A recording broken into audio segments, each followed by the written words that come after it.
தேவன் தம்முடைய ஒரே பேரான குமாரனை விசுவாசிக்கிறவன் எவனோ அவன் கெட்டு போகாமல் அவன் நித்திய ஜீவனை அடையும்படிக்கு அவரை தந்தருளி இவ்வளவாய் உலகத்தில் அன்பு கூர்ந்தார். தேவன் தம்முடைய குமாரனை இந்த உலகத்திற்கு அனுப்பினதினாலே தேவன் நம்மேல் வைத்ததான அவருடைய அன்பை விளங்க பண்ணி இருக்கிறார். அந்த குமாரனை எத்தனை பேர் கண்டுபிடிச்சீங்க? ஃபாதர் பெர்க்மன் சொல்றாரு, கண்டுகொண்டேன் ஒரு புதையல், பெற்றுக்கொண்டேன் ஒரு பொக்கிஷம், இயேசுதான் என் ரட்சகர். இது புதையல் தெரியுமா? நிறைய பேருக்கு கிடைக்காது, நிறைய பேருக்கு புரியாது, இயேசுவை புரிஞ்சிக்க மாட்டான்.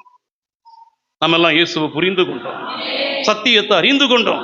அப்ப இயேசுவை நீ கண்டு கொண்ட உடனே இயேசுவோடு ஐக்கியமா இருக்கதான் கர்த்தர் நம்மை அழைத்து இருக்கிறார். அவர் விட்டுறாத.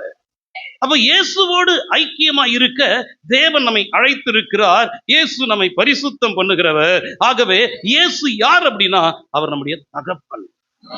தகப்பன் தான் பிள்ளைகளை பரிசுத்தப்படுத்துது. புரியுது? எத்தனை பேர் சொல்றது புரியுது? ஆனா இந்த காலம் பயங்கரமான காலம். மனிதன் என்கிறதன போர்வையில மிருகமா இருக்கிறதன தகப்பன்மார்கள் இந்த பூமியில நிரம்பி இருக்கிறாங்க. ஆனா வேதத்துல ஒரு தகப்பன் எனக்கு ரொம்ப கவர்ந்த தகப்பன் யாருன்னா யோபு. கை உயர்த்தலையிலேயே சொல்லுங்க.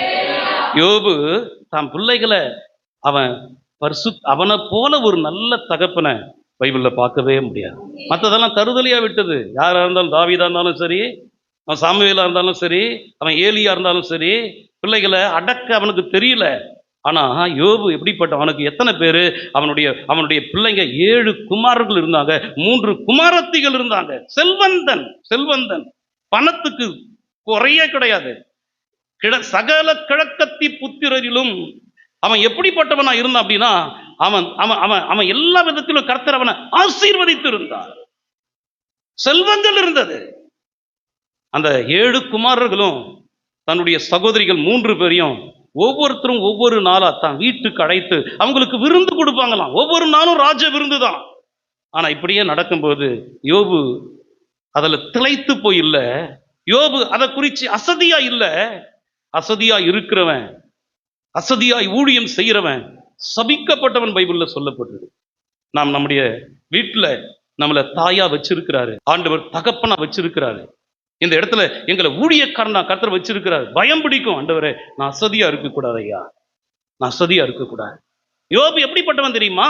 எப்படி அவன் அசதியா இல்லை தெரியுமா?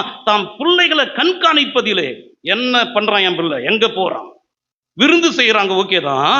அவன் சொல்றான், வேதத்துல சொல்லப்பட்டிருக்குது, விருந்து செய்கிறதான ஒவ்வொரு நாளும் ஒருவேளை என் பிள்ளைங்க அவங்க விருந்து சாப்பிடும் போதும் அவர்கள் ஒன்று கூடி வரும் பொழுதும் தேவனுக்கு விரோதமா அவங்க கர்த்தரை ஒருவேளை தூஷித்து இருப்பார்களோ, பாவம் செய்யல. எத்தனை பேர் சொல்றது புரியுது?